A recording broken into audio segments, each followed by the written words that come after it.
Internet সংযোগ থেকে বিচ্ছিন্ন বাংলাদেশ। ২ দিন পেরিয়ে গেলেও কখন ফিরবে সংযোগ তা নিশ্চিত করে বলতে পারছেন না কেউ। দেশের সংবাদপত্রের পাতায় মিলছে না কোনো আপডেট।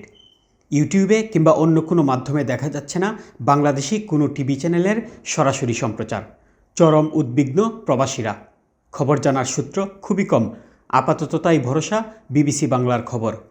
সর্বশেষ বিবিসির আপডেটে জানা গেছে, শুক্রবার জারি করা কারফিউয়ের মধ্যেও শনিবার ঢাকায় সহিংসতায় 10 জনের মৃত্যু হয়েছে। এদের মধ্যে পুলিশের 2 সদস্য রয়েছেন। ঢাকার যাত্রাবাড়ির রায়েরবাগেই 8 জনের মৃত্যুর ঘটনা ঘটেছে।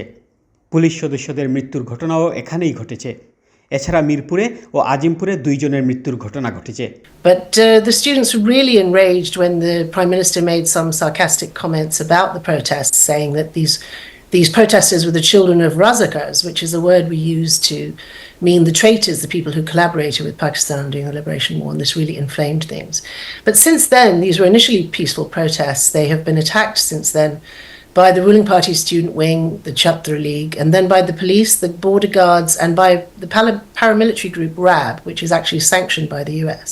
এদিকে শনিবার ভোরে কোটা আন্দোলনের অন্যতম সমন্বয়ক নাহিদ ইসলাম আটক হওয়ার পর এখন পর্যন্ত সে কোথায় আছে সেটি নিশ্চিত হওয়া যায়নি।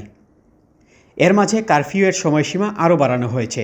শনিবার রাতে আইনশৃঙ্খলা সংক্রান্ত একটি বৈঠকের পর স্বরাষ্ট্রমন্ত্রী আসাদুজ্জামান খান সাংবাদিকদের জানিয়েছেন, রোববার বিকাল 3টা পর্যন্ত কারফিউ থাকবে। 3টা থেকে বিকাল 5টা পর্যন্ত 2 ঘন্টার বিরতি থাকবে।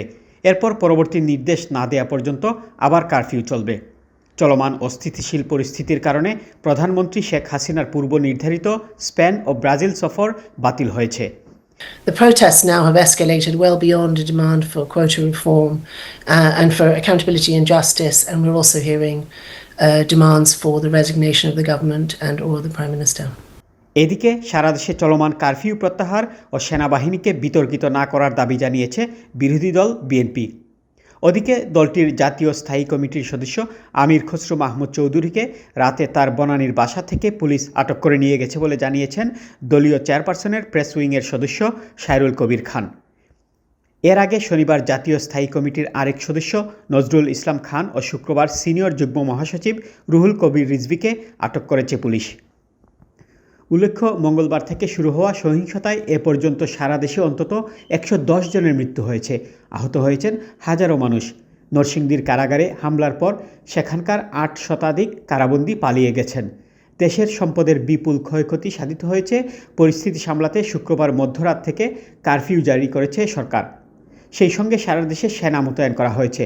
নির্বাহী আদেশে রোববার ও সোমবার সরকারি ছুটি ঘোষণা করা হয়েছে। Desk report, ATN Bangla, UK।